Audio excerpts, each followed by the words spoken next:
Bueno, buenas tardes. Como bien os comentaba, soy logopeda, llevo trabajando en la profesión alrededor de 10 años, en el ámbito privado, en el público, en la docencia, porque a mí son dos ramas que me apasionan, tanto lo que es el campo de la clínica como lo que es la docencia.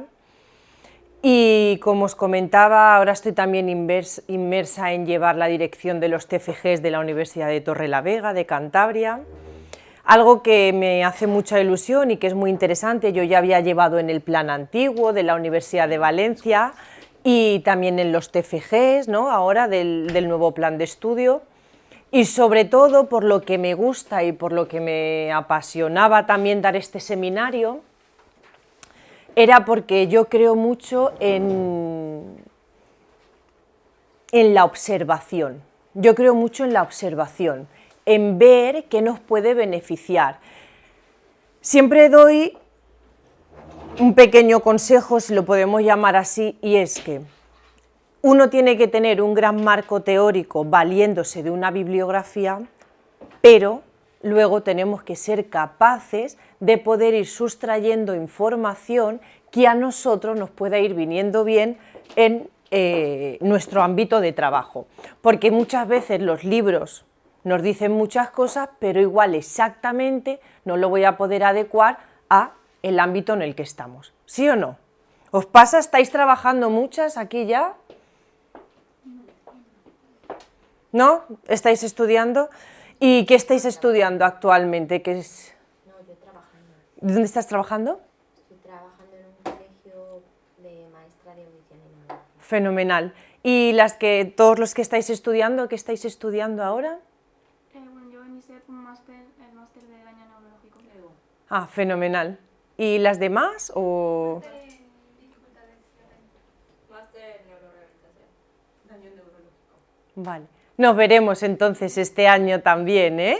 Bueno, mirad, como ya os decía, a mí me gusta mucho seguir avanzando, aprendiendo y descubriendo nuevos campos bajo la observación, siempre sostenida bajo la bibliografía, ¿eh? Eso que nunca se nos olvide, pero a partir de ahí y creyendo mucho en nuestro trabajo y en la logopedia, vamos a tener que ser capaces de ir sacando nuevas líneas de investigación, nuevas líneas de trabajo, y yo creo que esta, que como os comentaba me hacía mucha ilusión comentarla, es algo y un puesto donde deberíamos incidir muchísimo y donde sería necesario el que hubiera un logopeda especializado.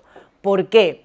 Vamos a poner algún caso más práctico y un caso que podamos visualizarlo mejor. ¿Habéis tenido algún familiar, paciente o demás que haya estado mucho tiempo encamado? No hace falta que sea en UCI, sino encamado. ¿O lo habéis visto? ¿Cómo se le quedan, lo que es más visual, las piernas? Muy delgaditas, muy débiles. ¿Por qué? Porque hemos perdido la musculatura. ¿Verdad que nosotros también trabajamos con mucha musculatura, sobre todo la parte del cuello y zona escapular? Sí, si dejamos de trabajarla, luego vamos a tener muchísimos más problemas. ¿Por qué? Porque en la musculatura nos va a inferir muchísimo el habla, el trastorno deglutorio, la voz. ¿Sí o no? No es lo mismo que dejemos un paciente ingresado sin hacerle ninguna estimulación a que ese músculo vaya percibiendo algún tipo de estimulación, tanto externa como interna, aunque nos encontraremos tesituras que esté intubado o demás y sea difícil trabajar la musculatura interna, pero cuando desentubemos trabajaremos. Otra cosa importante, apoyo y orientación al familiar. Cuando yo entré al hospital, cuando hice la propuesta de que era tan necesario que hubiera un logopeda, no solo esa propuesta la hice para que hubiera un logopeda en consultas externas, es decir, puedo ir a coger visita lunes tarde, miércoles mañana, sino que también era muy necesario que hubiera un especialista que pudiera orientar a la familia. Y tener en cuenta que ahora todavía no estoy hablando de esto, ¿vale? Que ahora también la llaman UMI. ¿Os acordáis? Hemos pasado por UBI, por UCI y ahora UMI también le llaman. Bueno, ¿por qué? ¿Vosotros sentís que el familiar tiene mucho apoyo cuando hay una operación o hay algo que se le da cuando hay un ictus, cuando es un paciente laringotomizado, cuando es un paciente con disfagia? ¿Vosotros sentís realmente que el familiar se va con nociones básicas de cómo poder tratarlo a partir de ahora? No. ¿Verdad que hay muchas situaciones en las que ellos ya no van a decidir por ellos, sino que el familiar tiene que decidir por ellos? Sí. Y quien tiene que recibir esa información es el familiar, porque es quien le va a ayudar. Un ejemplo claro puede ser si sufro un ictus y tengo anomias, si yo al familiar le digo que con una de las sílabas, las primeras sílabas va a ser capaz de emitir, pero se van a casa y esto no lo saben. Mayoritariamente se van a casa y no saben ni que existe el espesante. Se van a casa y no saben ni cómo retirarle el moco en un paciente laringotomizado. ¿Sí o no? Entonces hay que hacer mucho hincapié en apoyo al familiar. Además, hay que trabajar bajo la humanización y a mí eso me gusta muchísimo. ¿Qué significa esto? Que el paciente, cuando esté con su familiar en estas condiciones, tiene la necesidad de poder ayudarlo, pero estamos en una tesitura que poco podemos hacer por él. Pueden hacer los médicos y puede hacer él mismo las ganas que tenga también de trabajar, ¿sí o no? ¿Vale? Pero si yo a ese familiar le doy tareas, le enseño mientras que yo estoy allí y le voy explicando y le doy tareas de cómo hacerlo mientras que yo no esté, se va a sentir realizado y además vas a trabajar mucho más que no solo cuando yo pueda subir a visitarlo, ¿sí o no? Y hablo de técnicas tan sencillas como plumas, que podemos comprar en una tienda donde hay de todo, plumas, podemos trabajar con un trozo de tela, podemos trabajar con cambios de temperatura y mirar, cambios de temperatura, para que veáis algo básico, podrían ser, ¿habéis visto los sueros pequeños? Estos sueros pequeños que tienen en el hospital, todos tienen. Le decimos que no lo congelen y podemos trabajar diferentes temperaturas. Las plumitas, ¿sabéis cuáles digo? De disfraces y demás, también. Podemos trabajar en base a un vibrador y podemos trabajar la musculatura externa. ¿Vale? Cosas como tal. ¿Cómo vais? ¿Bien? Venga. Se ve pequeño.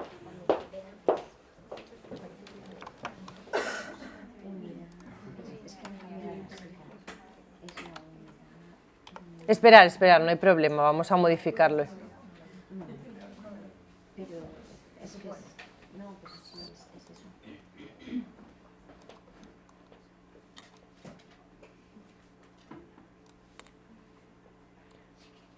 Lo tengo en PDF, pero bueno, como lo que nos interesa es... ¿Lo podéis ver ahí un poco mejor?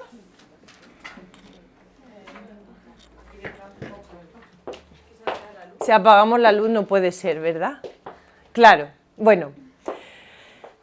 Se define la medicina intensiva como la unidad asistencial en la que un médico especialista en medicina es responsable de que se preste la atención sanitaria precisa, continua e inmediata. Simplemente para que supierais un poco, aunque yo entendía que vosotros sabíais lo que significaba estar en una unidad de cuidados intensivos. Es que el paciente está crítico y entonces necesita unos cuidados, como bien dice su palabra, muy atentos a él, que no se nos descuide ninguna constante y siempre va a estar bajo supervisión de un ordenador para ver que todo va como toca.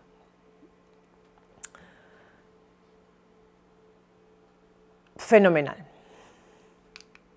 Vale.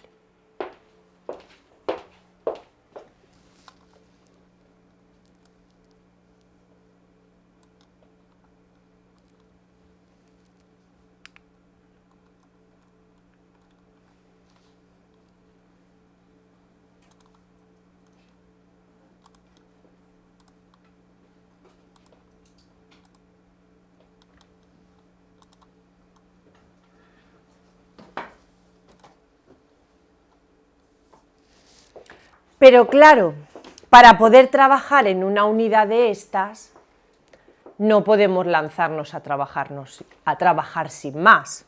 ¿Por qué? Porque tenemos que tener muy en cuenta los protocolos de actuación que cada uno de ellos van a necesitar. Y además, en cada unidad trabajan de una manera, ¿no? Bien sabéis que cómo se entra a las unidades de UCI. Muy aislado, con zapatos, gorro, la bata, guantes, ¿sí? También hay que conocer la aparatología en la que ellos están trabajando. ¿Esto significa que tengo que tener miedo a poder plantear esto donde yo esté? No. No tengo que tener miedo a plantearlo, porque yo estoy segura que si en algún momento os encontráis en esta situación, van a agradecerlo también los profesionales que estén dentro de ella. Lo que pasa que muchas veces no tenemos los medios, ¿vale? Pero seguramente estarán encantados de poderos ayudar a poder trabajar desde aquí. Hay que saber actuar ante situaciones difíciles. ¿Qué situaciones se nos pueden presentar en una unidad de UCI que a nosotros nos puedan parecer difíciles, incómodas, mientras que estemos trabajando? Por ejemplo. ¿Qué más? Venga, pensar. A mí me gustan las clases activas. Venga.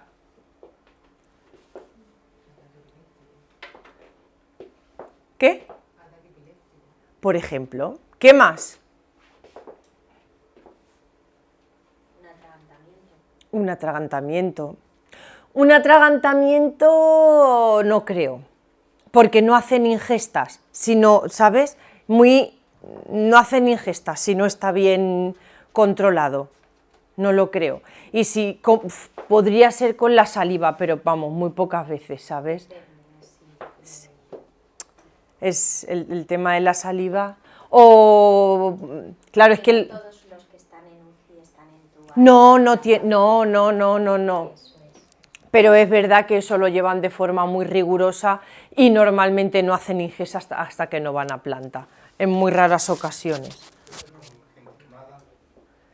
También, pero podríamos ocasionar problemas respiratorios, una parada, y nos podemos encontrar en estas situaciones. Que le vuelva a dar otro ictus también puede pasar. Sí, claro, es que todo lo que estamos diciendo le puede pasar en cualquier momento. No tiene por qué, ¿me entendéis? Un ataque epiléptico, un ictus, una parada respiratoria, le puede pasar en cualquier momento, sí.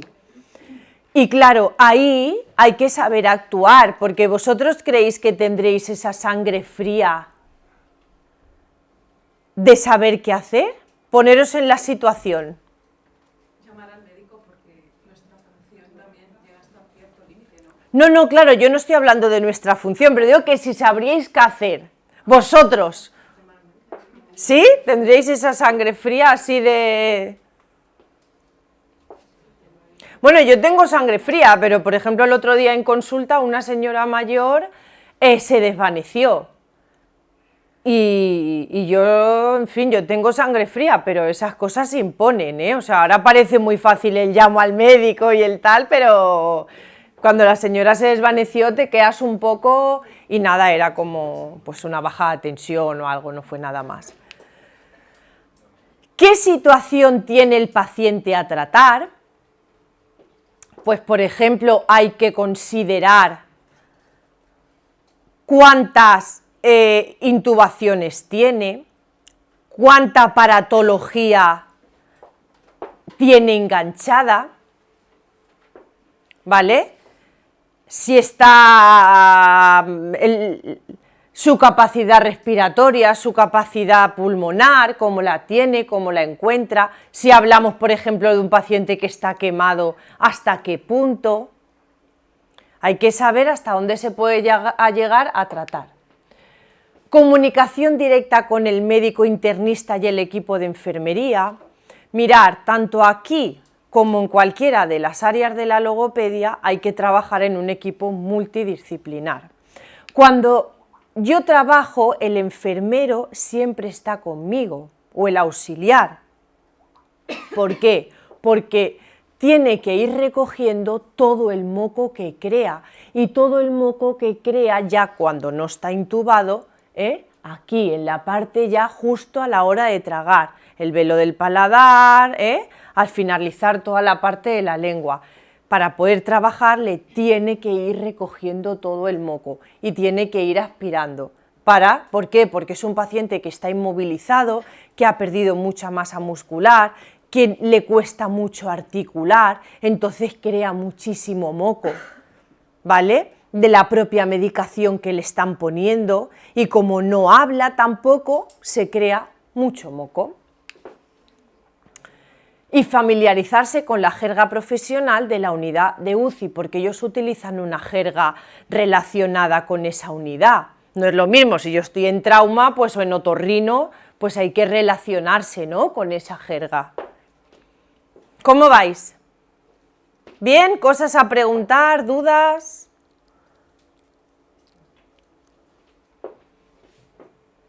Venga.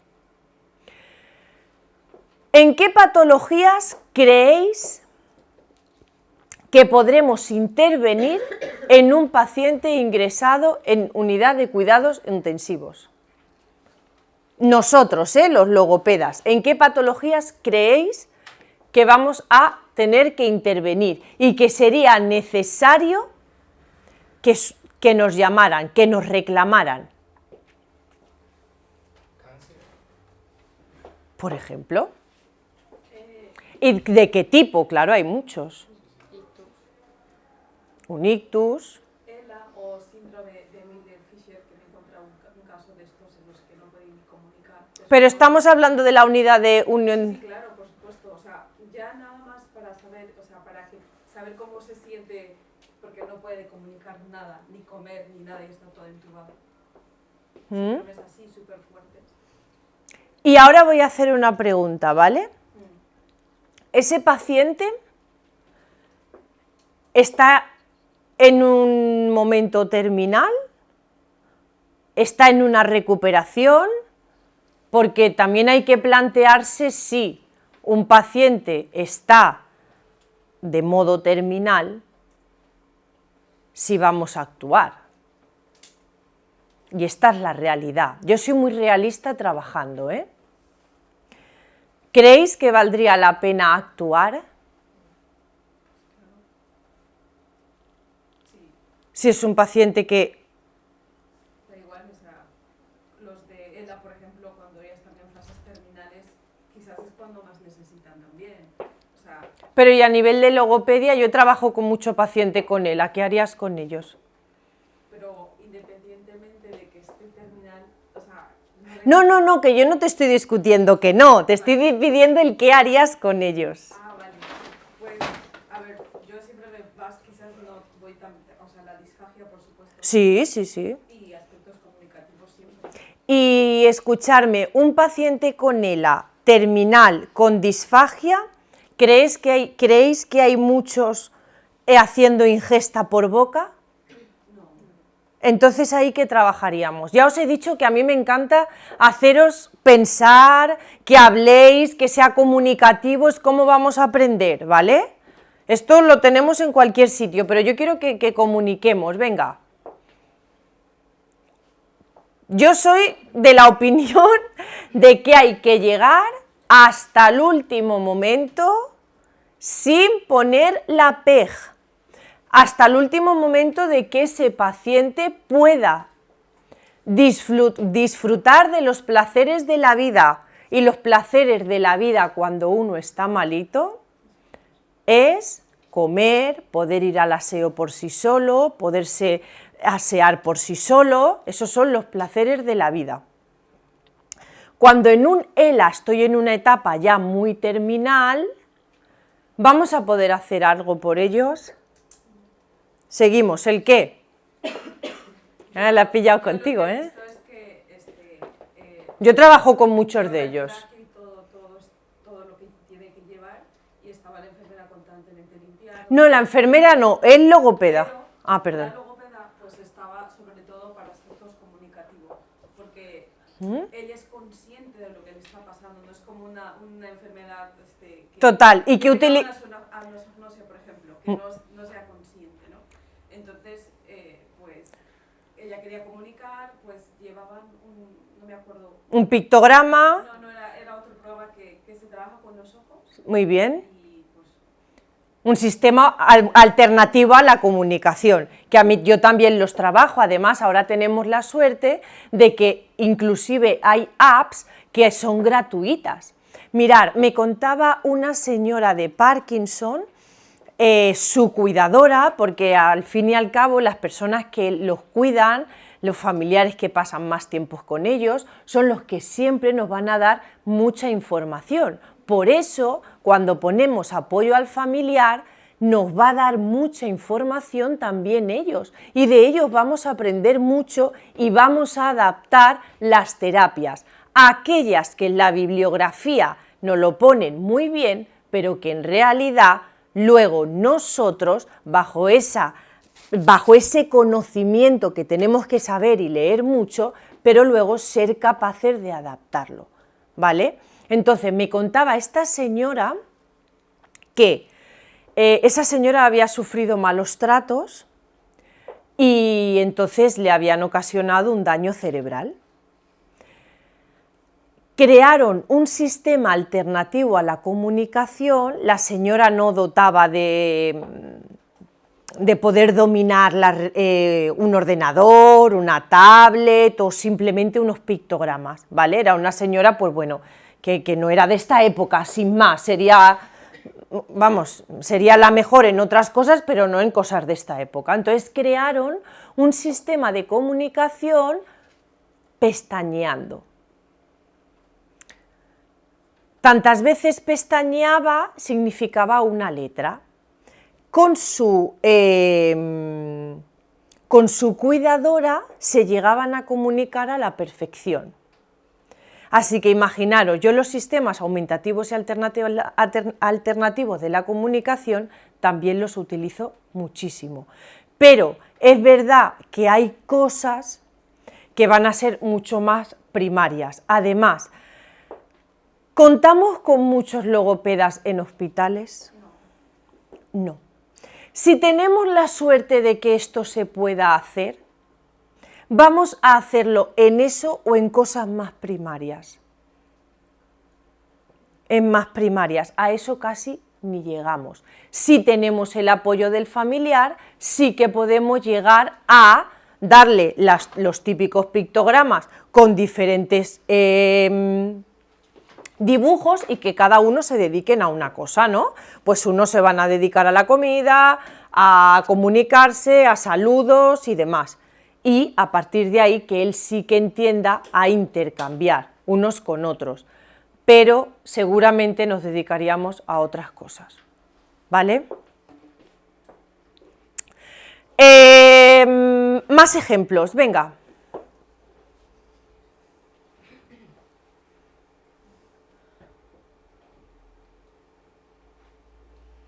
Y esta chica de Millie Fisher, lo que después de que se recuperó, porque gracias a Dios se recuperó, y echaba esto, yo hablo más de la comunicación, de joder, estaba toda entubada, no sabía qué hacer, nadie me escuchaba, el médico venía, me hablaban, No puedo comunicarme. no podía tampoco comer, no lo podía decir, pero era consciente de lo que me estaba pasando.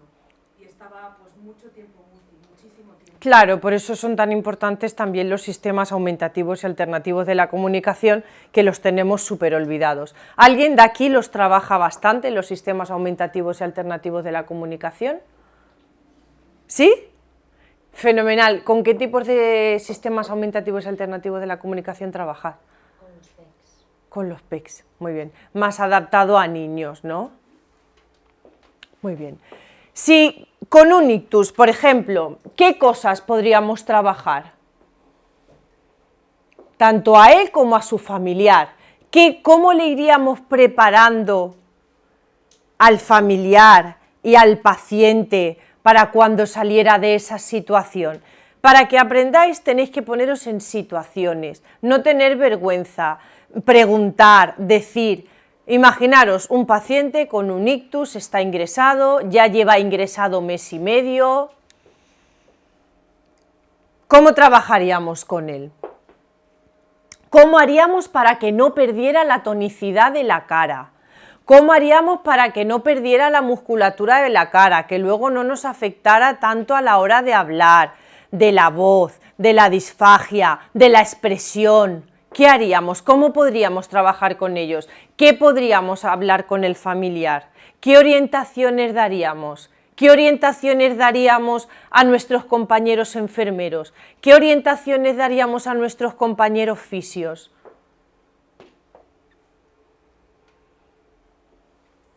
Yo te voy a hacer una pregunta más bien, porque me hablaron en alguna ocasión de la etapa del duelo, Sí. que es muy importante tanto para el familiar como para el paciente. La etapa del duelo hablamos cuando el paciente le ha pasado esto y tienen que pasar el duelo de la enfermedad, que no de que haya fallecido, ¿no? Hablamos del duelo de lo que le ha pasado.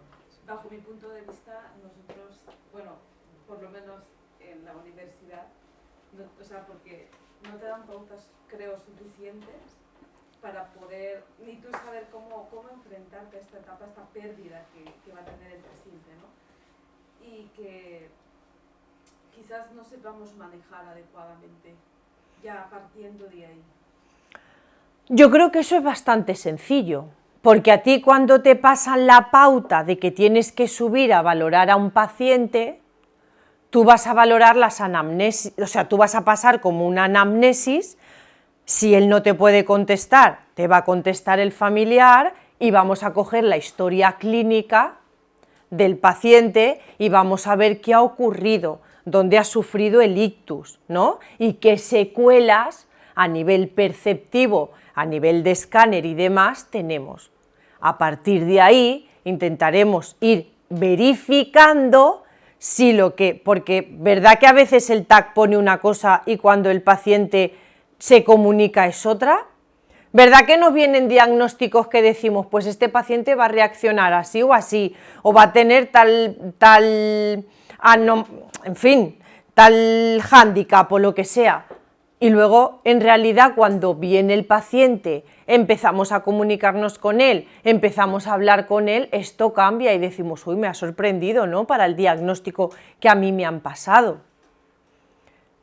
Pero es que no me refería a esto, sino al hecho de que viene el paciente ¿Sí? y llora y se frustra y nada más que a lo mejor te llora porque es lógico. O sea, me refiero más a la parte emocional. Bueno, y ahí yo tengo claro cómo actuaría.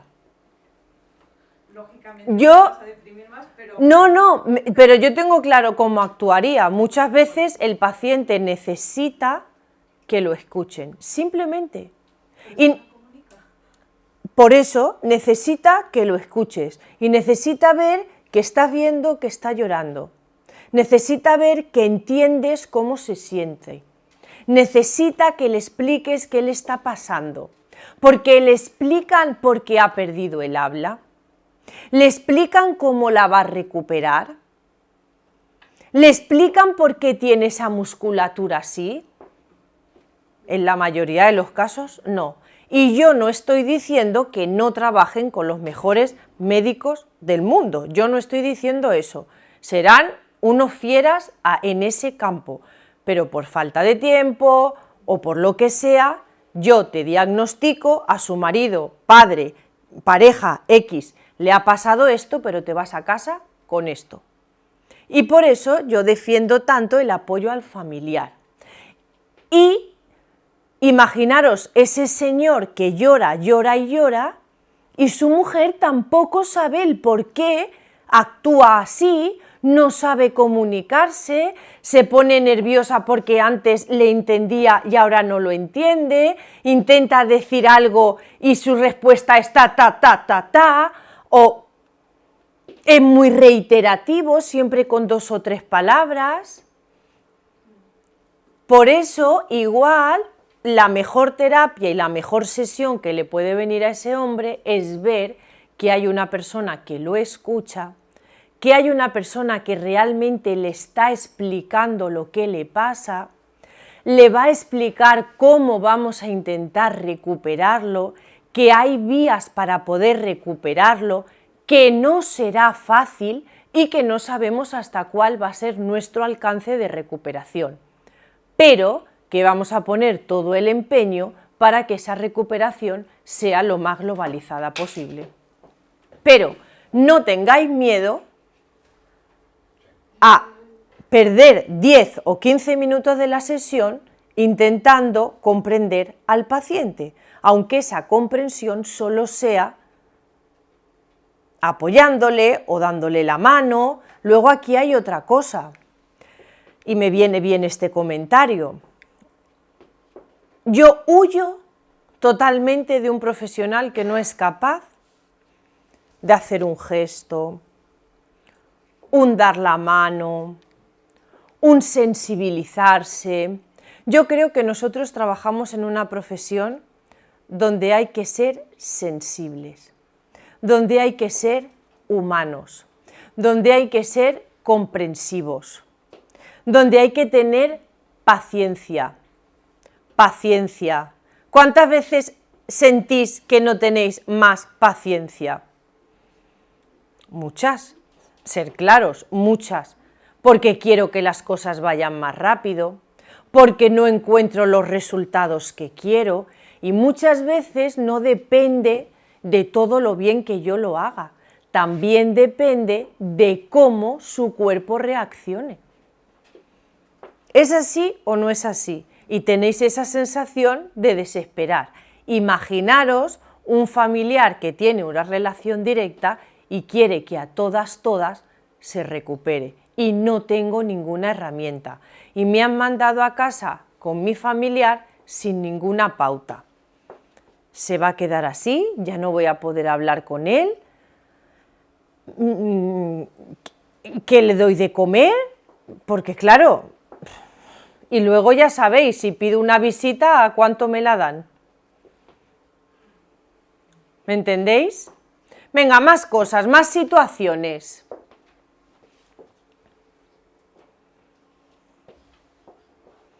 Un paciente laringoectomizado, ¿quién lo dijo? ¿Nadie dijo un paciente laringoectomizado? Pues pongo yo el ejemplo. Con un paciente laringoectomizado, ¿cómo tendríamos que trabajar con él? ¿Qué pautas le tendríamos que decir a la mujer? ¿Qué tendríamos que enseñar a su familiar?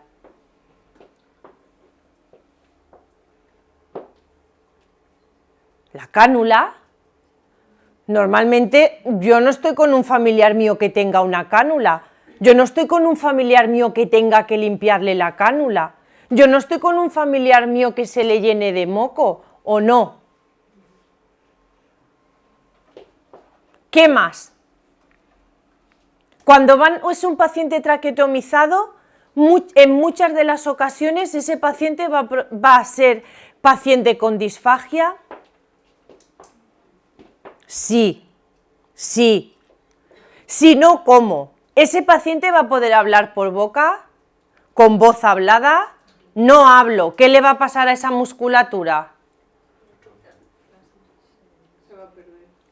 Se va a volver hipotónica, con lo cual, ¿qué trabajaría con ese paciente? Estimulación externa, estimulación interna, respiración, ¿eh? Hay que trabajar mucho la capacidad torácica, porque eso va a ser lo que me haga impulsar.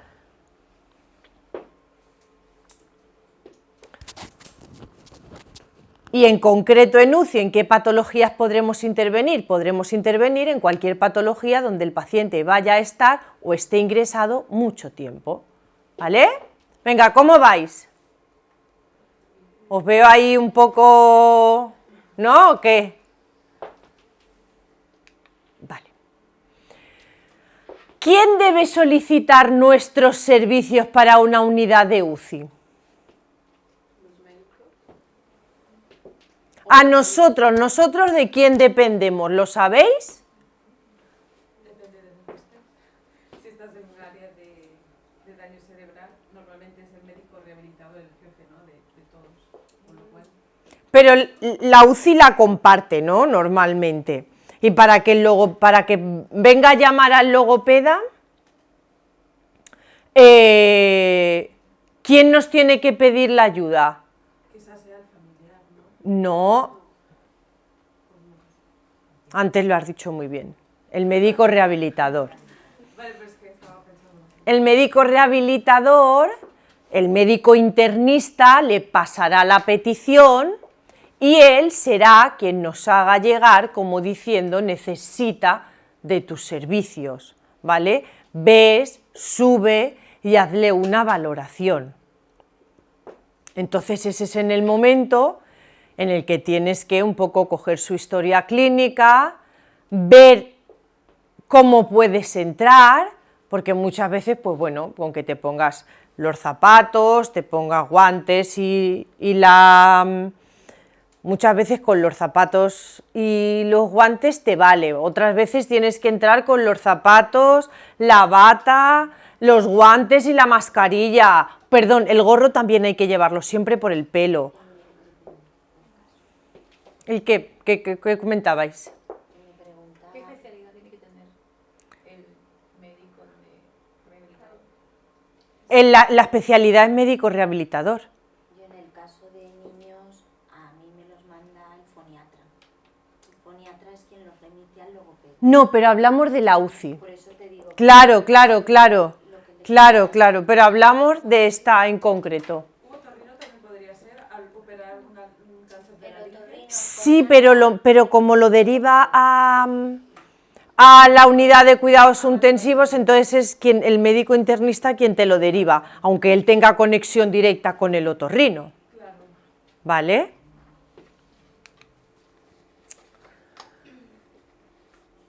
¿Cuál va a ser nuestro trabajo dentro de la unidad de cuidados intensivos?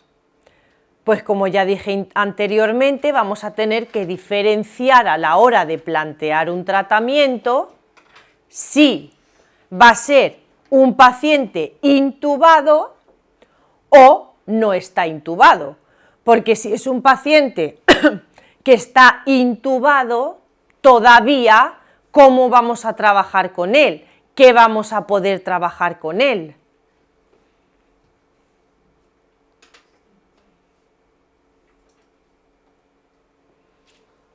Si está intubado, dices. Si está intubado. A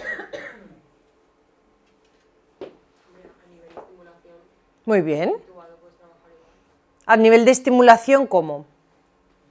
Pues la estimulación externa Fenomenal. de ¿Y cómo haríamos una estimulación externa?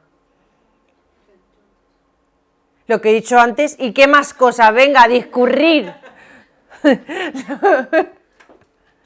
Pensar, ¿cómo podríamos hacer una estimulación externa? Yo no he estado con intubados, pero sí con pacientes en estado de mínima conciencia, por ejemplo. Y olores, olor del chocolate. Fenomenal. Por ejemplo, lo que tú decías, pero en plan cubitos de hielo por todos los labios. Muy bien. Cuidado siempre con una gasa porque pueden quemar. Ya te he dicho, olores de comidas, pero también del ambiente y tal. Muy bien. Pero siempre está el psicólogo o algo relacionado que también lo Que hace la rehabilitación cognitiva y un poco... más a nivel orofacial, pues eso, estimular un poco. Y a veces he visto que les ponen un poquito, a lo mejor, un poquito de guanchi que no tenga... Sí, pero acuérdate que, bueno, estamos hablando de paciente, sí, perdón, voy bien, intubado. Intubado. Pero si con mínima conciencia a lo mejor le pones un poquito, nadita, para que se estimule Sí, un sí, poquito sí, sí, sí, sí, sí. Pero acordaros, estamos todavía en intubado.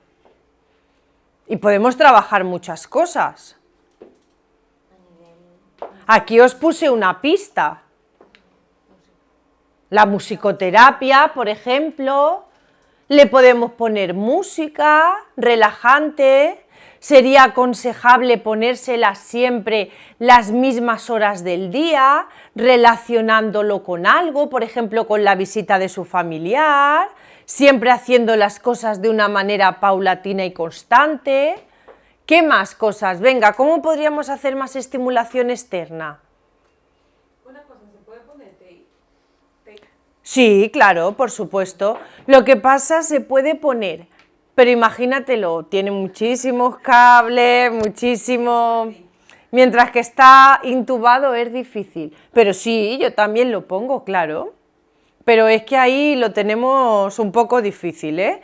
Pero venga, hay más cosas. ¿Puedo trabajar con pequeños pellizcos para estimular? ¿Con qué más cosas podríamos estimular? Pensar en cosas simples, no hace falta... ¿con qué más cosas? Venga. Texturas, fenomenal, ¿qué más? La visión con fotos, ¿Cómo? que puede haber fotos y puede ver. Aquí me voy al paciente consciente o inconsciente. También hay que tenerlo en cuenta, buena apreciación. Pero ¿os dais cuenta cómo para poder plantear un plan de tratamiento tengo que fijarme y estar formado en muchas cosas sin querer?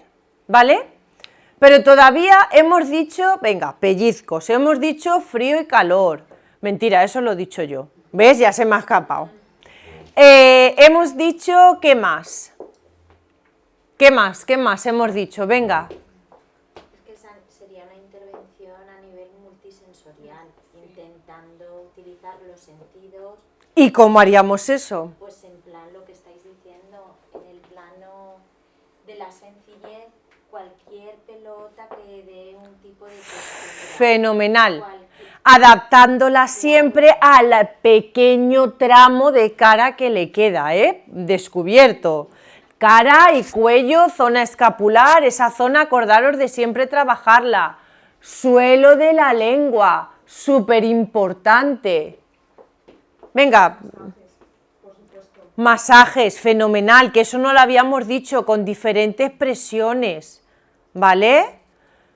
Que los masajes, cuando damos masajes, para una musculatura hipotónica, ¿cómo daríamos un masaje? ¿Continuo o discontinuo? Eso es importante que lo sepáis y súper importante además. Muy bien, ¿por qué daríamos discontinuo? Está débil, está Y, tónico, y muy bien, ¿y por qué se hace discontinuo? para no causar, no sé, pues, laceraciones o golpes o lastimar. Para activar movimientos cortos. Que si no, yo creo que los nervios o la musculatura, si es muy continuo, Es para relajar, por eso os decía, y eso sí que apuntarlo, para una musculatura hipertónica, que está rígida, está hiper, voy a utilizar masajes continuos. Para una hipo, como quiero que se active, pues por ejemplo vamos a hacer esto, ¿sí o no? ¿Vale? Vamos a cambiar un paciente no intubado. Os voy a animar a que penséis otra cosa. Pensar en materiales. ¿Conocéis casas de materiales de logopedia? ¿Podéis visualizar los materiales que hay para trabajar? Eso es otra tarea que tenéis que hacer cuando tengáis un rato libre, el ver qué materiales hay, con qué podemos trabajar, para qué son los materiales, y eso lo tenéis que dominar también, que eso lo dejamos un poco de lado. Venga, pensar en materiales con los que contemos los logopedas y cómo trabajaríamos con un paciente ya no intubado.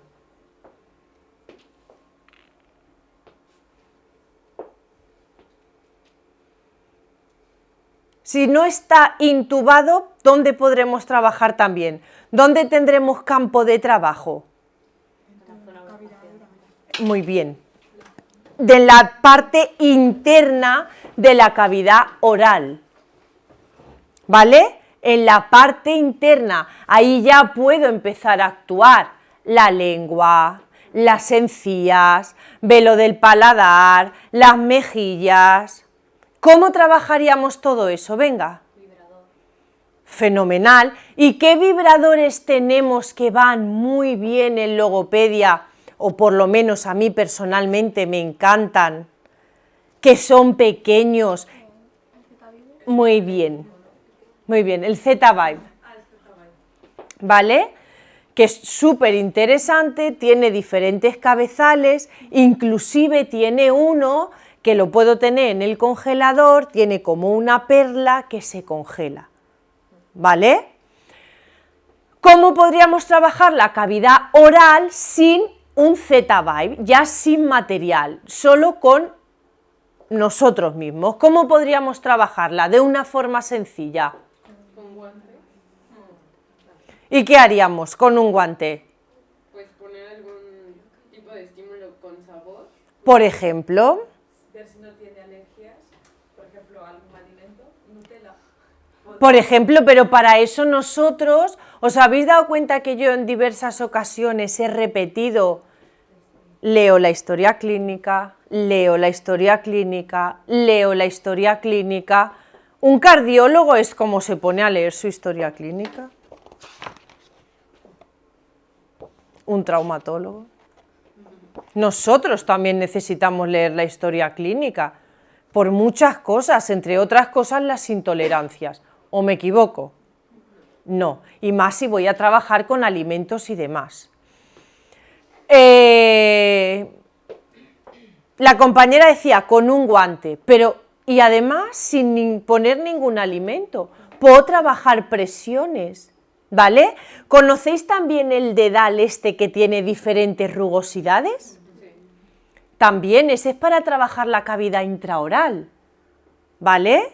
Venga, ¿qué más? Pensar alguna cosa más, venga, que podríamos trabajar la cavidad intraoral. Con gusto, por ejemplo, coger limón y congelarlo Muy bien. y pasarlo por la lengua, el paladar. Limón, ¿qué otros sabores pueden ser de estos que me activen bien? Café, por ejemplo, Vinagre, café.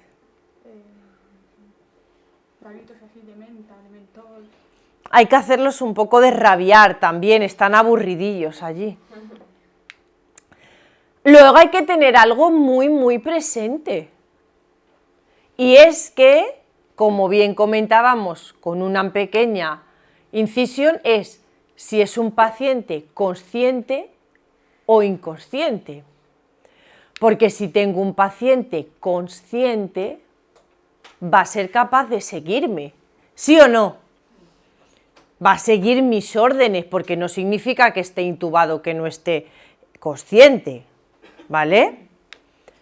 Si tengo un paciente inconsciente, va a ser más difícil que me pueda seguir, ¿no? Entonces tengo que ser yo quien le dé la estimulación. ¿Cómo entraré o cómo se aconseja que se entre siempre a un paciente que está inconsciente? Siempre de la misma manera. Saludándole de la misma manera, haciéndole el gesto de la misma manera, para que de forma que aunque sea que perciban siempre igual y que poco a poco vayan captando que tú vas a trabajar con él. ¿vale? Si cuando trabajamos con el consciente, también, de la misma manera. A mí siempre me gusta hacer las sesiones con una pauta y trabajar más o menos igual, porque ellos también se acostumbran y trabajan más cómodos, ¿vale? Hay que comprobar si la comprensión es buena o no hay comprensión, porque eso también es importante. Y en qué situaciones yo voy a ver una historia clínica y voy a ver que ese paciente ya no me comprende. ¿En qué situaciones puedo encontrarme, en qué diagnósticos puedo encontrarme que ese paciente no me va a comprender? Una fase sensitiva. Muy bien. ¿Qué más? Un trastorno neurodegenerativo tipo Alzheimer, por ejemplo, que esté un poco desorientado, ya avanzado, digamos. Muy bien, y desorientado puede estar después de haber pasado mucho tiempo y no tenga ningún problema cognitivo. Pero me puedo encontrar en que esté desorientado por el propio oxígeno, por la propia habitación, ¿vale?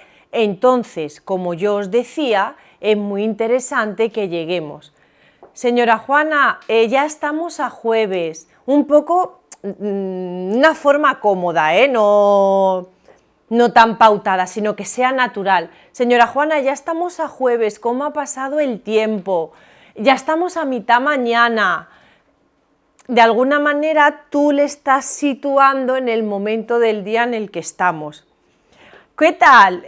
¿Cómo se encuentra aquí en la habitación del hospital? Estoy trabajando a nivel espacial para que un poco se vaya situando. ¿Cómo va avanzando? Con una conversación de alguna manera que ella no se está dando cuenta, la estamos situando en el lugar donde se encuentra para que ella empiece a trabajar. ¿Vale?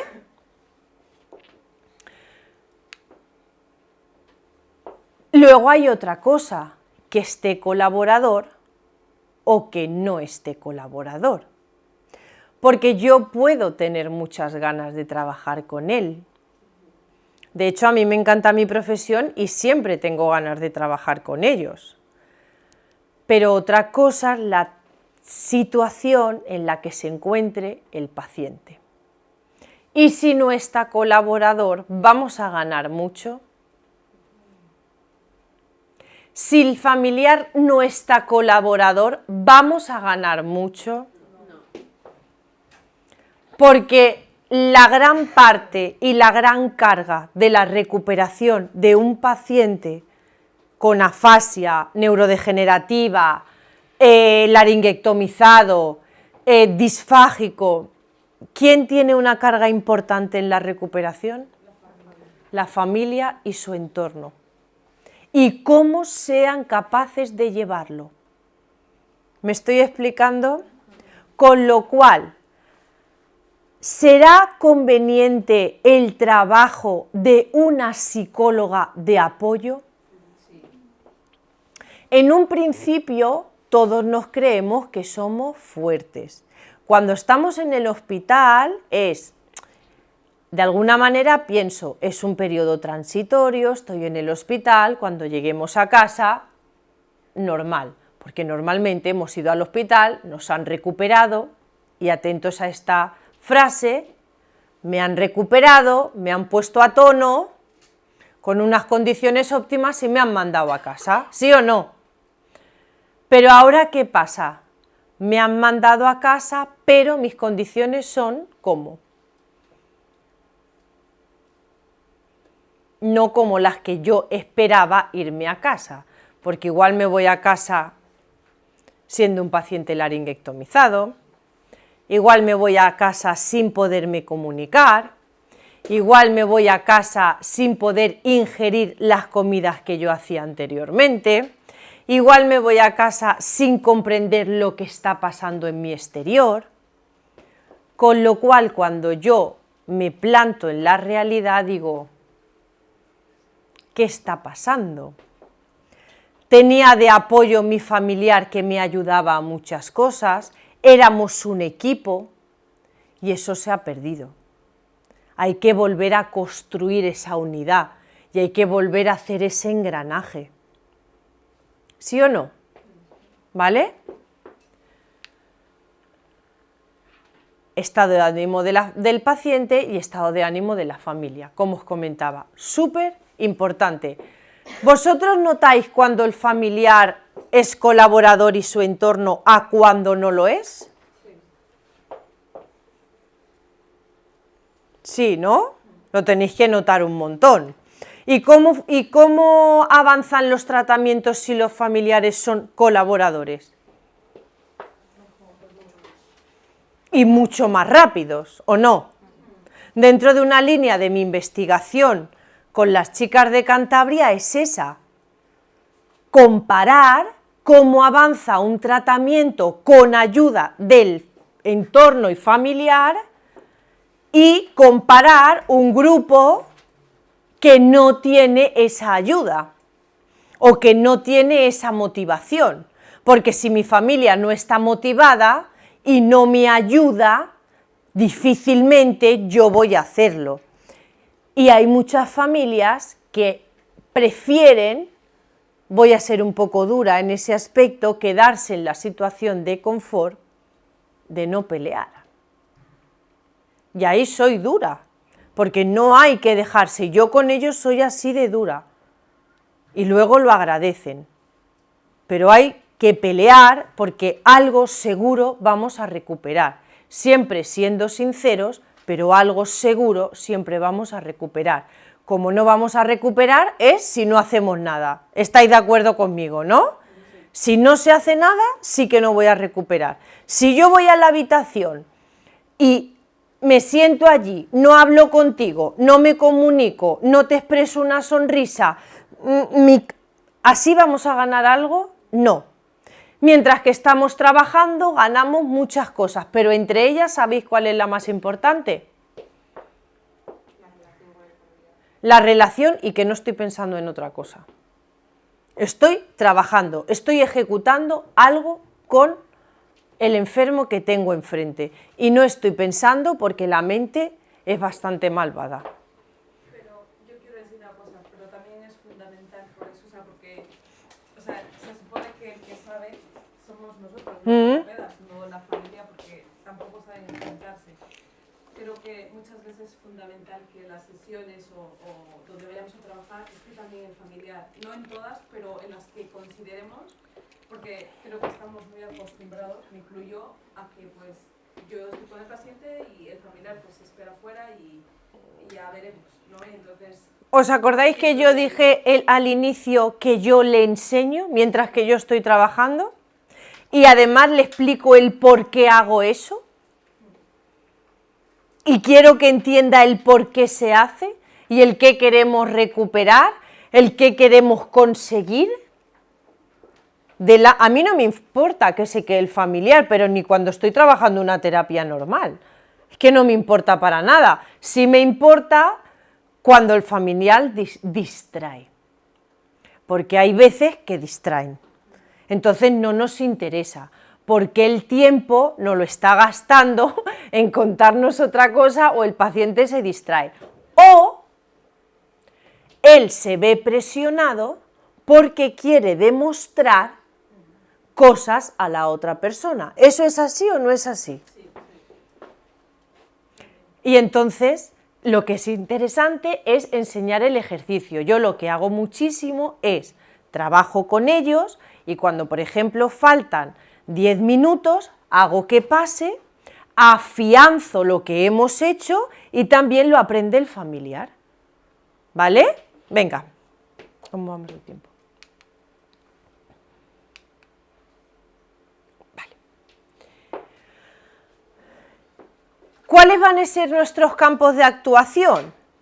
La articulación, porque ahí va a estar totalmente relacionada con el habla y la disfagia, la deglución, la expresividad facial, Porque ¿os habéis dado cuenta que la expresión de la cara les cambia al momento? Enseguida. Si yo no la utilizo, la expresión enseguida cambia. Con lo cual, la expresividad facial. ¿Verdad que nunca nos planteamos que a ellos les guste gustarse? ¿Nos planteamos esto? Decirme la verdad, ¿os lo planteáis? No. Y esto no lo tenemos en cuenta. Pero yo, aunque sea mayor, o con una edad avanzada, como lo queramos decir, me gusta verme bien. Y sobre todo me gusta reconocerme a mí mismo. Y si yo he perdido muchísimas cualidades, es muy difícil que yo pueda reconocerme a mí mismo. No me reconozco. ¿Quién soy? ¿Qué ha quedado de lo que yo era? Y esas preguntas hay que hacérselas. Y la musculatura facial. Ahora mi pregunta es, ¿cómo trabajaríamos articulación? Ya estoy en un estadio, ya no estoy intubado, ya estoy mucho mejor, ya estoy activo. ¿Cómo trabajaríamos articulación? Esto no es más que trabajar siendo logopeda, independientemente del lugar donde nos encontremos. Simplemente hay que ser logopeda para todo lo que yo estoy explicando hoy. Además de tener algunos conocimientos de la unidad, pero solo hay que ser logopeda, ¿vale? ¿Cómo trabajaríamos articulación? Fenomenal. ¿Qué más? Yo trabajaría, pues, depende de lo que está, o sea, la intelectualidad se supone, pero conversación. Muy bien. Porque está hablando Y está articulando. está los puntos articulados. Pero lo más básico es enseñarle cómo se posiciona la lengua en cada fonema, ¿no? Porque si se le ha olvidado... Muy bien. Además, también a mí me gusta mucho trabajar las vocales sin sonido. Además del posicionamiento lingual, el movimiento. A mí me gusta muchísimo eso, el trabajar las vocales sin sonido. Además, ¿queréis que os diga algo positivo de trabajar las vocales sin sonido? Que no los presiono para nada. ¿Un paciente laringotomizado puede trabajarme las vocales sin sonido? ¿Un paciente con un ictus que comprenda puede trabajarme las vocales sin sonido? Es un ejercicio que los voy a enfrentar a muy poco. Es un ejercicio en el que ellos se van a sentir cómodos. Tenemos que buscar ejercicios en los que ellos se sientan cómodos, en los que ellos de primeras más o menos sepamos que lo van a saber hacer, para que se sientan motivados, para que quieran volver a nosotros. ¿Quién ha ido a una clase de spinning de 1 hora en marzo que ya llevan desde septiembre al gimnasio? No volveríais tampoco, yo tampoco. O sea, es como si yo voy el primer día y me meten ahí un montón de caña. ¿Volveríamos? No. Si yo veo que con esa persona me entiende, tengo feeling, me hace ejercicios agradables, no me siento en una competición de si puedo o no puedo hacerlo, ¿cómo se va a sentir? ¿Va a tener ganas de que vuelva el próximo día? Sí, ¿vale? Por eso es súper buena idea. ¿Cómo trabajaríamos ejercicios para la deglución? Bueno, para la articulación, seguimos, que yo quiero incidir mucho en esto. ¿Qué materiales podemos utilizar para trabajar articulación? Chicos, los logopedas tenemos materiales. Hay que trabajar con materiales, no solo tenemos fichas impresas, tenemos materiales que nos dan muy buen resultado, ¿vale? Somos profesionales y hay que trabajar como tal. ¿Qué materiales tenemos para trabajar la articulación? Los ejercitadores faciales, ¿los conocéis? ¿Sabes? ¿Qué más cosas tenemos para trabajar la articulación?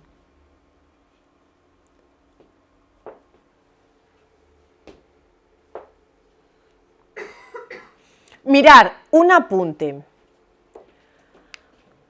Todo paciente que salga de esta situación, de un entorno en UCI, de la presión, de lo mal que lo he pasado, ¿me voy a tener que fijar en su ATM? ¿Por qué? ¿Va a acusar a hacer más presión a partir de ahora por la ansiedad, por la situación? ¿Sí o no? Aunque ya estemos, que haya salido de este proceso, pero cosas importantes que no quiero que se nos vayan a pasar, ¿voy a tener que estar ahí atenta? Porque estamos en un momento de tensión, de frustración en muchos de los casos, de estrés, de tensión, y eso me va a afectar, y me va a afectar a la hora de deglutir, y me va a afectar a la hora de hablar, y me va a afectar a la hora de la voz, ¿sí? Así que venga, ¿con qué más? Con ejercitadores faciales, ¿qué más? ¿Qué más? Con un depresor de madera, con el guante. Fenomenal. ¿Y la deglución, cómo la trabajaríamos?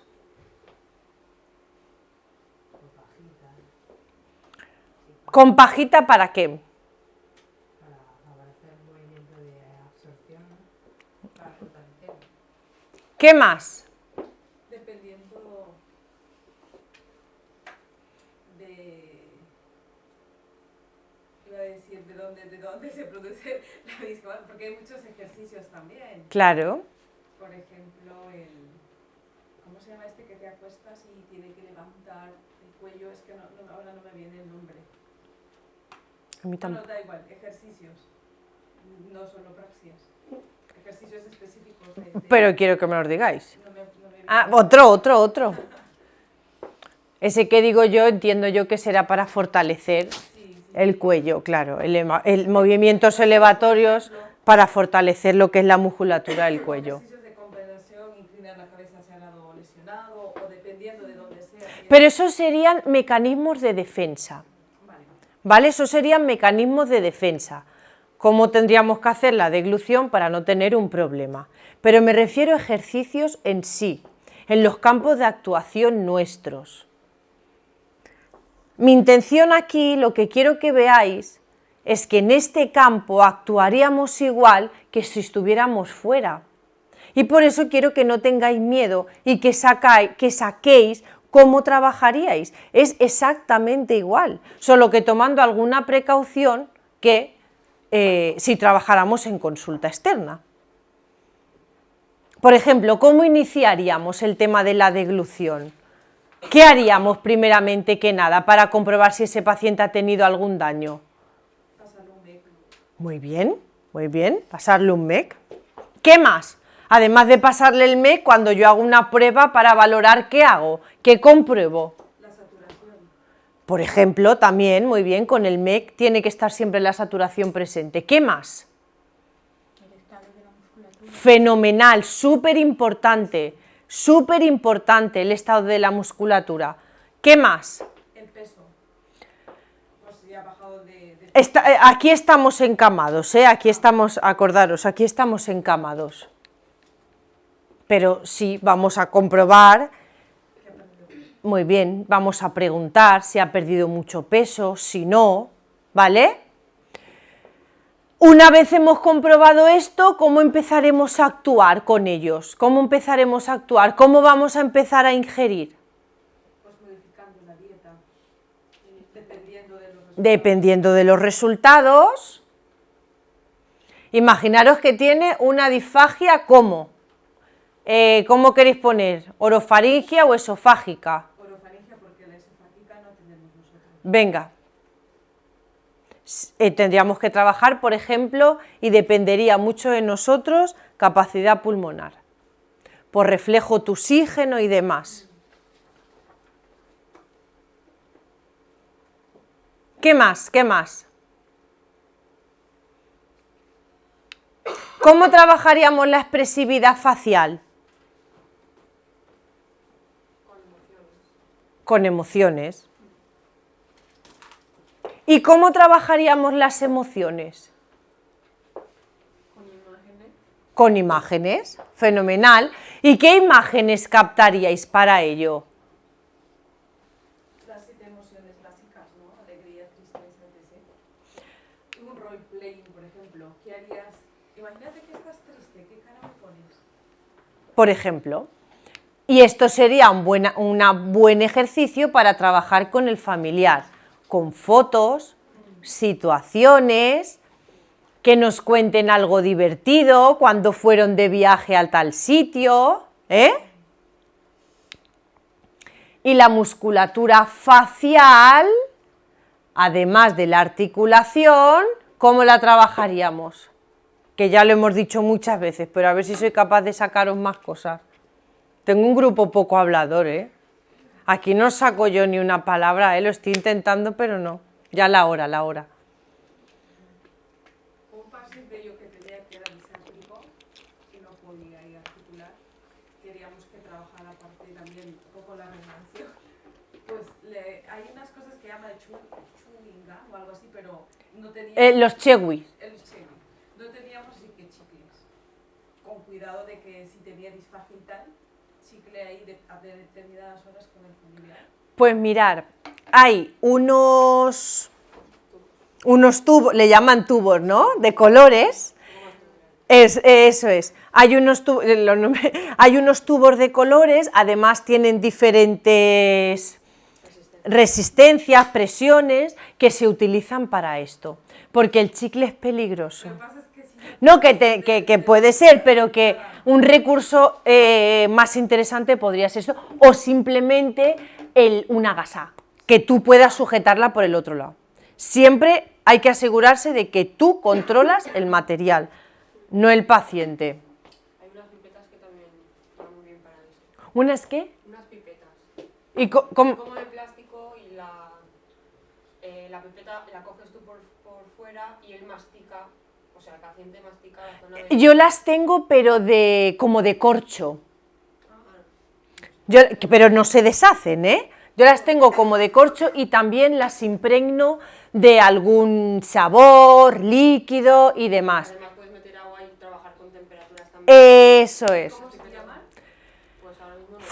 Pues no lo sé cómo se llaman. Pero meteros, ya os digo, en el tema porque no sé exacto. Por ejemplo, Neurotec, compro yo mucho, Neurotec también. Pues allí son, no sé si le llaman esponjas o algo así, el nombre de los materiales exactos.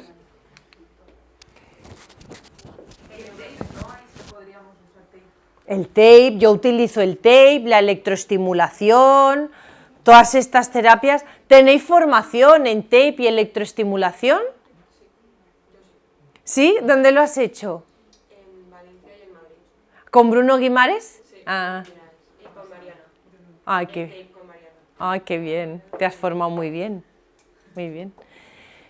Yo también, me gustan mucho, la verdad. Luego hay un libro que compré en Amazon, que además es súper económico y está muy bien para la colocación del tape. Y ¿Es uno nuevo que ha salido? no, ¿queréis que os lo busque en un momento? Vale, sí, esperaos.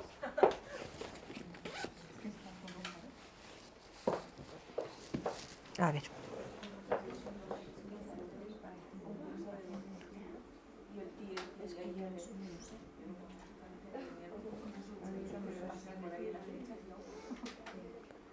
A ver.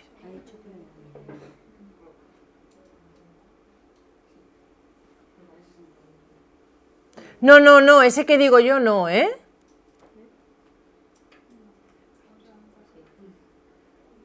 A ver.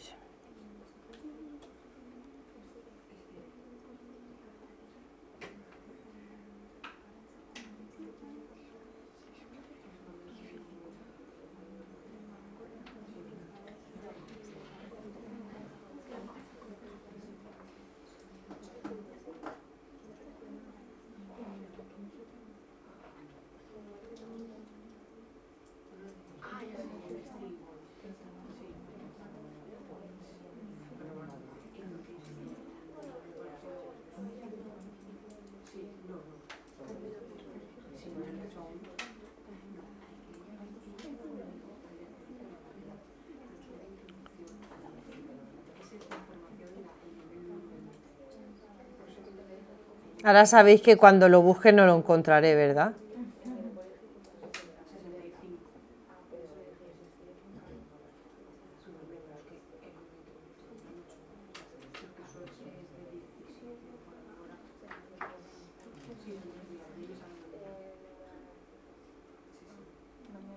Ahora creo que este año lo hace en abril.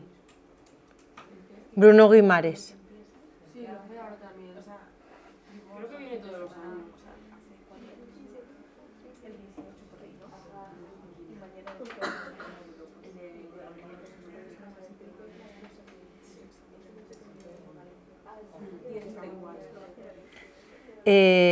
No lo veo y no quiero perder más tiempo, pero si alguien tuviera algún interés especial, pues yo os lo mando. Porque no lo veo ahora. Pero vamos, si alguien tiene algún interés especial, yo no tengo problema. Además, creo que no me llegó a costar ni 20 euros el libro. Y está muy bien, muy explicado, con mucha fotografía, está fenomenal. ¿Vais bien? ¿Sí? Venga, va. Orientación al familiar ingresado en UCI. ¿Cómo vamos a trabajar con el familiar ahora directamente?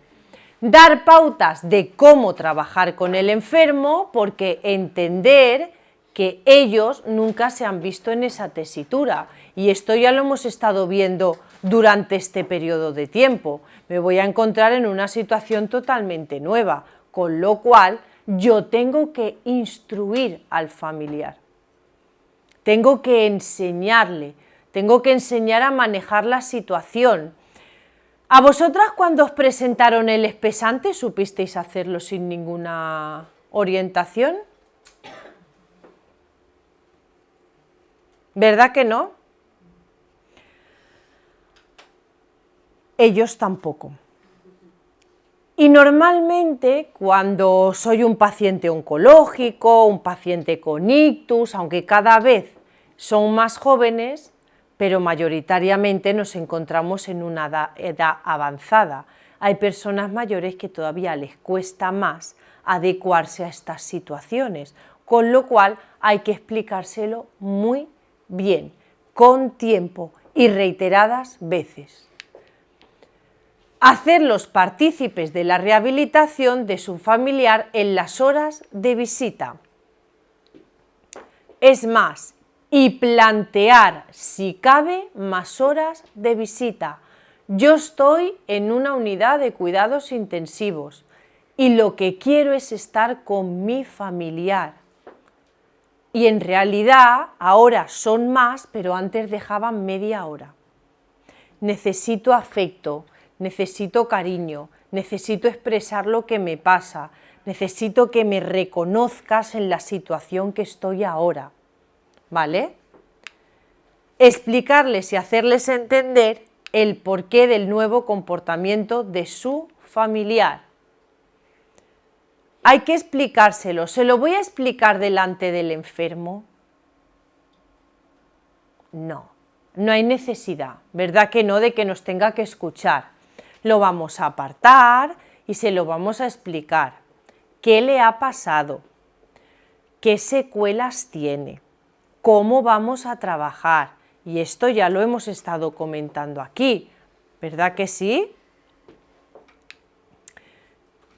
Y vamos a incidir en trabajar muchas veces el mismo ejercicio para la automatización del mismo. Voy a haceros una pregunta y quiero que seáis sinceros conmigo. ¿Cuántas veces os habéis planteado? Voy a explicarle a un familiar adulto o a un paciente adulto las praxias, o el emitir vocales, o el tal.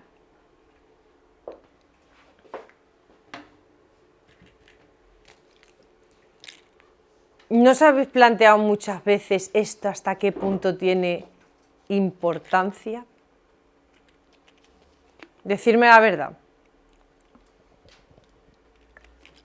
Yo no me he planteado, pero tuve la necesidad de explicarle porque un paciente con disfagia no podía llevar Vitalestin.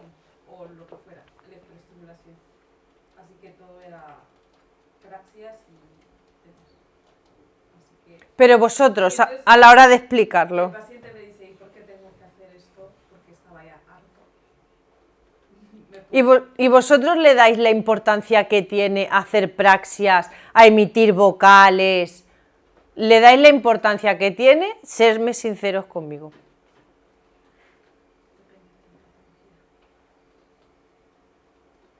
Muchas veces estoy segura que os ha dado hasta vergüenza explicárselo a un familiar. Ser sincero porque yo sé que eso os ha pasado.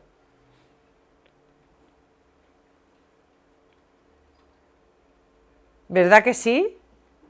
Sí. Estoy gente a favor de las frases y en contra, entonces. O, Tampoco es que se demuestra que sean súper efectivas. bueno, a la hora de demostrar yo estoy haciendo un movimiento, con lo cual lo son, ¿sabes? Siempre que estoy haciendo un movimiento estoy en activo, eso nadie nos lo puede discutir. ¿Cuánto de efectivas? Hay cosas que son igual a día de hoy con la electroestimulación y demás más efectivas, pero que estoy ejerciendo un movimiento, sí. Y ponerle a explicar al familiar que tienen que hacer eso, ¿no escucháis muchas veces el típico comentario de con las cosas que yo tengo que hacer, esto tengo que hacer yo y esto y... Pues sí, y hay que creérselo, y hay que explicarle el por qué lo vamos a hacer y por qué la sencillez que tiene es tan beneficioso para su familiar y porque a veces lo que tan sencillo parece es lo que más complejo es. ¿Me estoy explicando? Materiales: Z-Vibe, vibrador facial, ejercitador facial. El vibrador facial de Natura, ¿lo conocéis? ¿No? En Natura hay un vibrador facial así alargado, que además tiene una mano como con 5 dedos, ¿vale? Que os voy a enseñar uno similar.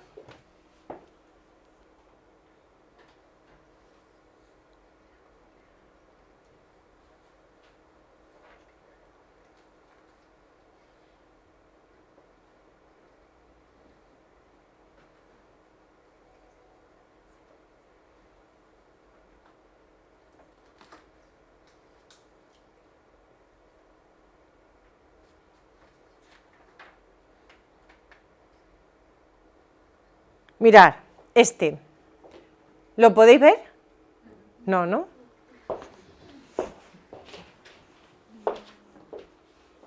Que además tiene una largaria que no estás tampoco tan pegado del paciente, ¿vale?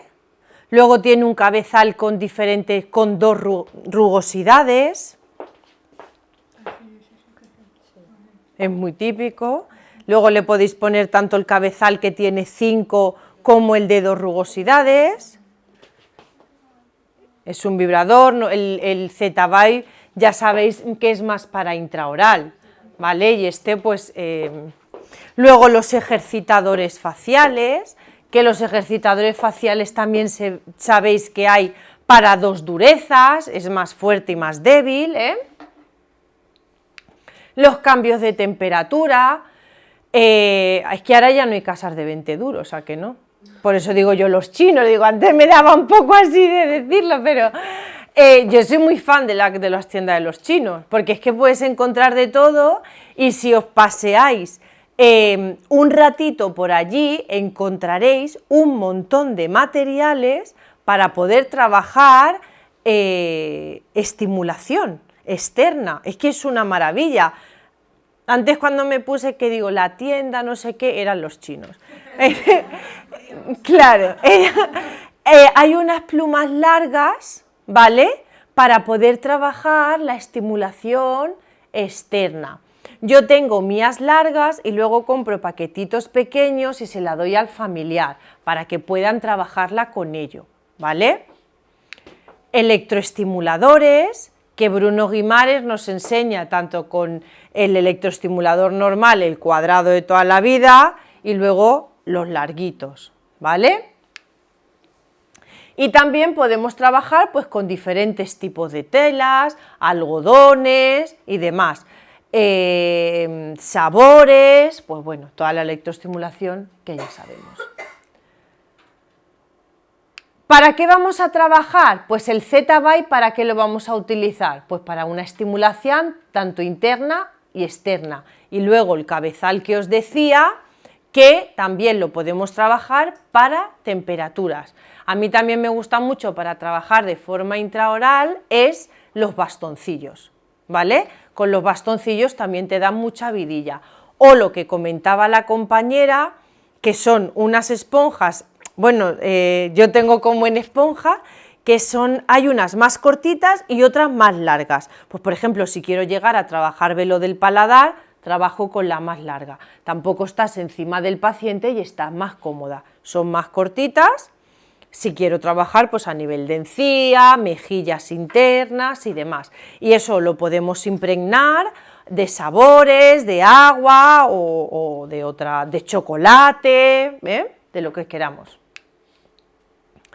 El vibrador facial, este largo que os acabo de enseñar, que es de Natura, de Amazon o tal, lo podéis conseguir más para trabajar a nivel externo porque es más grande y voy a tener más. Luego, cuando trabajáis estimulación externa, ¿cómo la trabajáis? ¿Por dónde empezáis?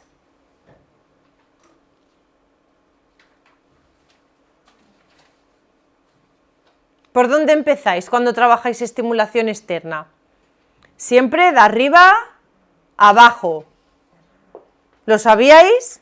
De arriba, desde la altura de las fontanelas, más o menos, abajo. ¿Vale?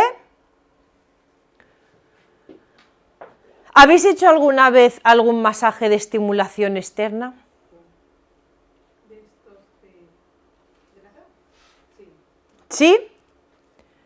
¿Queréis que hagamos uno? ¿Alguien se ofrece voluntario? Mare, yo tengo un grupo hoy poco activo, ¿eh? ¿Queréis que lo hagamos? ¿Alguien se quiere poner voluntario? Yo no tengo inconveniente para que veáis cómo. ¿Sí? Pues venga. Ven.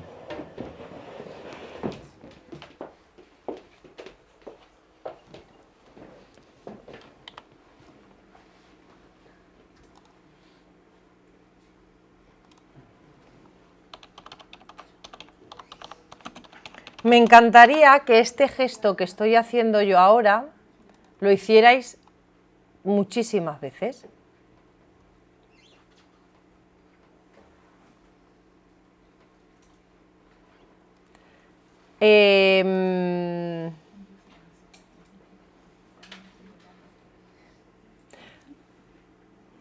¿Ahí se puede apreciar bien la musculatura, las direcciones que lleva o no? Decidme. No, vale. ¿Lo apreciamos mejor ahí? Las direcciones que lleva, sí hay, se ve bastante bien, ¿verdad? Vale. Aquí, como nos están grabando, no va a haber gente, ¿no? Si me ve algún compañero un poco así más rígido, seguramente el comentario que voy a hacer ahora no le gustaría. Pero todos estos exámenes que hacemos de aprendernos toda esa nomenclatura de musculaturas, que un ejemplo de ello podría ser esto, ahí por lo menos veis los nombres, ¿no? Hacéis el examen y si os lo pregunto dentro de una semana, ¿qué pasa? Los importantes no lo sabemos, pero todos los demás, ¿qué pasa? Vale. ¿Habéis visto este gesto que he hecho yo de meterme al ordenador, no? Me podría haber metido una vacilada, hago el masaje, tal, no me interesa. Quiero que este gesto lo hagáis muchas veces. Vayáis, os pongáis la foto y veáis la dirección de los músculos, ¿Qué dirección tiene los ojos?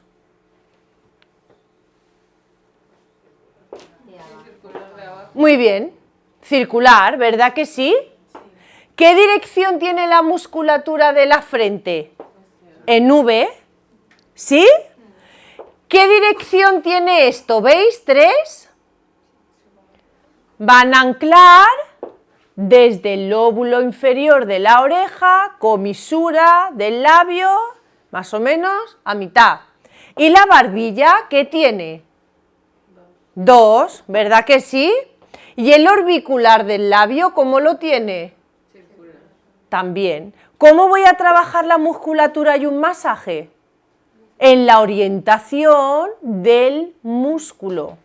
Por eso, o bien, a ver, yo no hace falta que me ponga la foto todos los días, pero si en algún momento me llega algún músculo que tengo que trabajar y no lo recuerdo bien, lo veo para ver con cuál inerva y cuál voy a tener que trabajar para que él empiece a funcionar.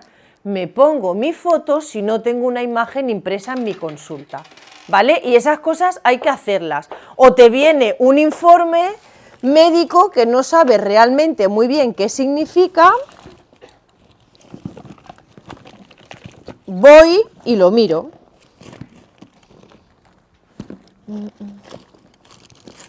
Estaba buscando si tenía crema, pero no, da igual. Bueno, si trabajo, cierra los ojos, si trabajo el orbicular de los ojos, lo trabajaré en circular. Cuando trabaje la frente, lo trabajaré ahí, ¿vale? Ahí. Cuando trabaje estos, acordaros, lóbulo inferior, comisura de la boca, lóbulo inferior, comisura de la boca, y ahí, adelante, y ahí, adelante, y ahí, adelante, y ahí, adelante, y ahí, adelante, ¿vale? Cuando trabaje barbilla,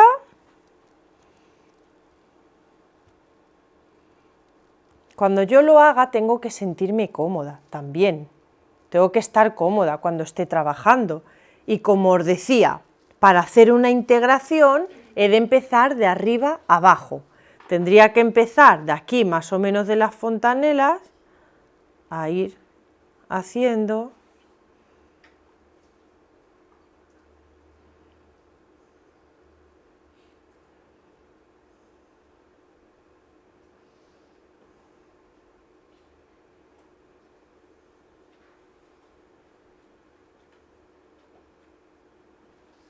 cierra los ojos.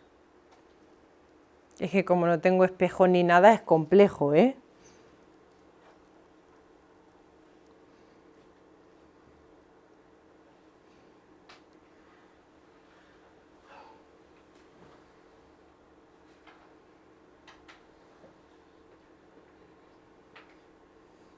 Yo tengo una duda. ¿Cuántas veces, bueno, yo no soy logopeda, yo soy psicóloga, pero cuántas veces se puede dar la estimulación externa a un paciente? ¿Depende de la patología o...?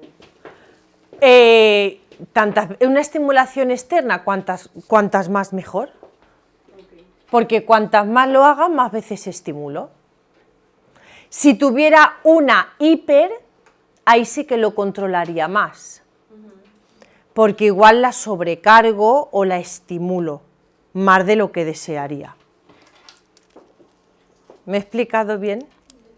Pero sobre todo cuando vaya a hacer un masaje, me voy a buscar una foto. No tenía espejo, perdonadme que lo he hecho lo mejor que eso, tampoco quería molestarlo ahí, pero...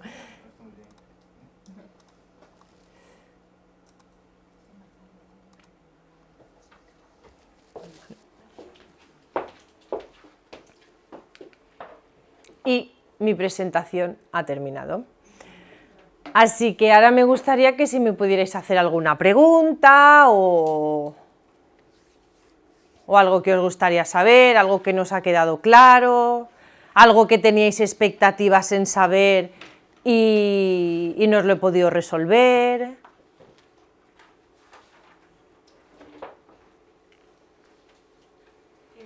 Supongo que las funciones en UCI neonatal serán totalmente distintas. Sí, yo la verdad que no las domino. Yo en UCI neonatal la verdad que no lo domino demasiado porque creo que ahí es diferente a la hora de tratarlo. No podría instruir en ese campo. No podría. Supongo que no diferenciaría demasiado, pero la presión, el dónde hay que trabajar y demás sería más difícil porque yo no estoy formada en ese campo. Seguro que tenéis algo que teníais alguna expectativa o si ha cubierto vuestras expectativas o teníais otra visión de lo que íbamos a ver hoy. Una pregunta. En tu trabajo, ¿has trabajado en equipo multidisciplinar con neuropsicólogos? Siempre.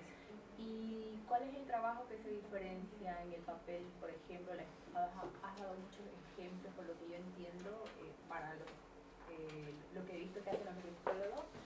Es con la estimulación sensorial. He visto que ellos también aplican eso.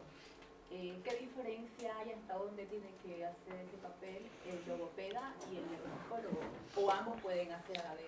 Pues mira, esta mañana cuando di clase y esta tarde en Alicante, le comentaba a los alumnos que yo soy una profesional que creo en aprender de mis compañeros. Nunca no creo en esto del intrusismo, no lo creo, ¿vale? Porque creo que nosotros, los psicólogos, fisioterapeutas, enfermeros, profesores de audición y lenguaje, hay muchas ramas que sin querer se entrelazan muchísimo.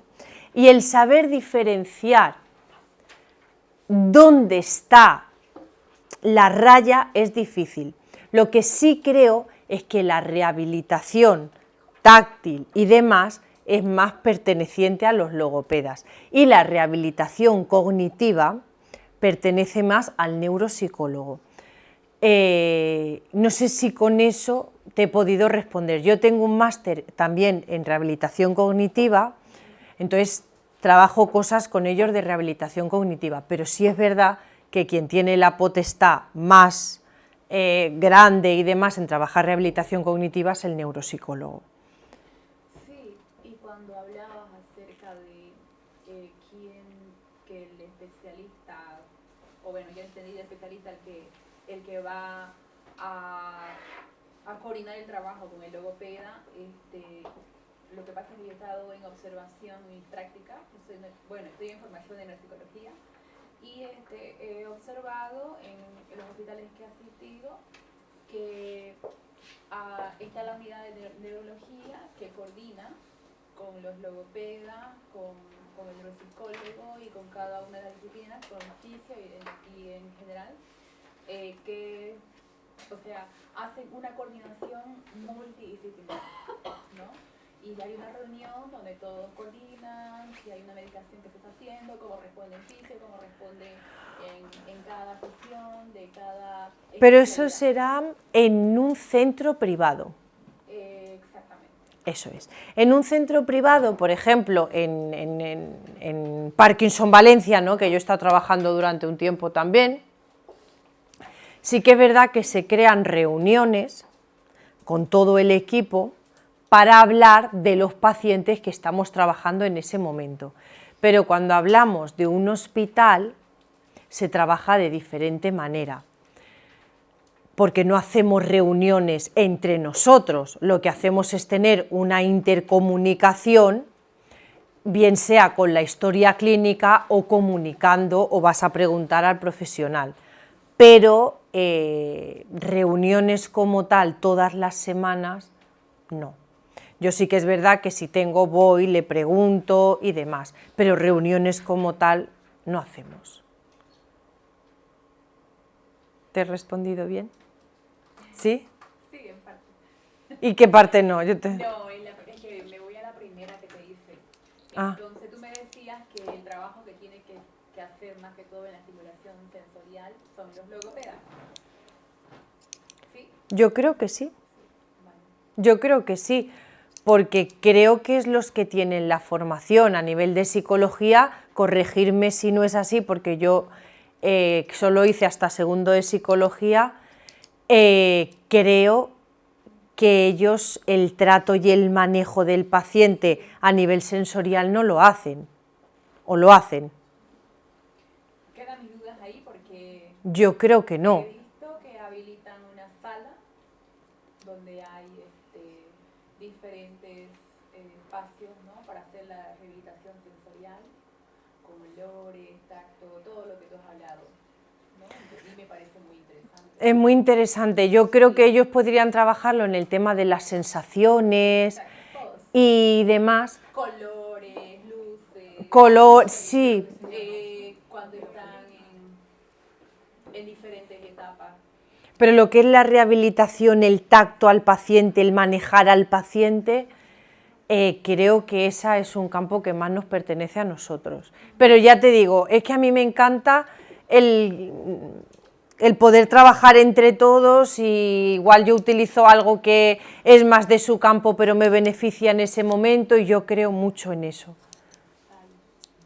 Venga, más cosas que tengáis que teníais expectativa, no os la he respondido, o alguna duda que tengáis.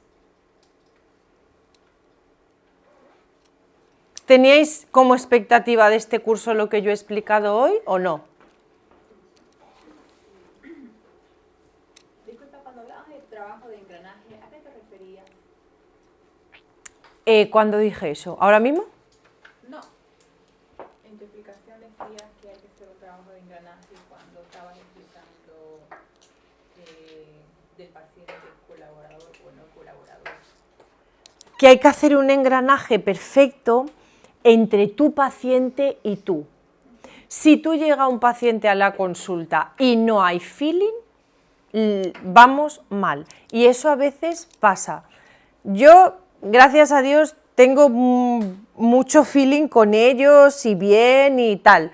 Pero hay veces que por lo que sea, o igual no por ti, sino por él o por la situación en la que se encuentra, no hay feeling. Como tu paciente no encuentre una confianza en ti y un bienestar en ti, esa rehabilitación no va a funcionar. Por eso comentaba que tiene que haber un engranaje muy bueno entre paciente y rehabilitador. Yo creo que eso es vital. Nada, un placer. Una consulta. ¿El vibrador facial tiene la misma función que las canetas en la electroestimulación? ¿Lo sabes? No me atrevo a contestarte eso. No. Le tendríamos que preguntar a Bruno. Yo entiendo que no, porque además las canetas se utilizan mayoritariamente en intraoral, ¿no? Sí, bueno. Mayoritariamente. Pero externamente también las puedes utilizar. Por eso, pero mayoritariamente sí. Yo creo que sí.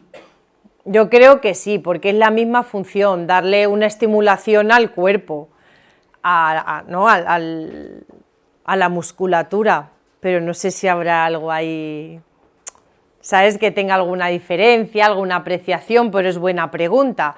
Pero yo lo trabajaría para lo mismo. Si no tengo las canetas, pues utilizo la vibración. Para mí sí, pero igual. ¿Y sabes la frecuencia de vibración de esos vibradores? ¿La sabes? ¿O eso viene en la información? Sí, lo pone. Ahora no lo recuerdo exactamente la frecuencia que tiene de vibración, no. Tampoco yo soy muy de ver qué frecuencias tiene, ni... Yo, como bien dije desde un inicio, soy de adaptarme al paciente. Yo me he encontrado con pacientes que los vibradores le dan aprensión, entonces no se lo coloco. Entonces, o me he encontrado o por ejemplo yo, hay pacientes que tengo pilas que están ahí, que lo utilizo, pero si quiero trabajar fuertemente, la pila se la pongo nueva, porque eso vais a notar que tiene mucha diferencia. ¿Sabes? Entonces no las tiréis, porque los que están ahí os van a servir para algo un poquito no tan fuerte, o poder ir cambiando de vibración, ¿sabes? De intensidad. No las tiréis, que eso es interesante para ir cambiando de intensidad, eso no cuesta nada, la tienes, la vas cambiando y poniendo. Una pregunta más. En esta temática nos has compartido acerca de los campos de actuación, pero en tu temática decía que esta intervención logopédica con este tipo de pacientes tenían que aportarnos con apoyo y orientación al familiar. Nosotros tenemos que compartirles a los familiares acerca de los campos de actuación que nosotros hacemos para que ellos hagan una retroalimentación o refuercen lo que hacemos nosotros.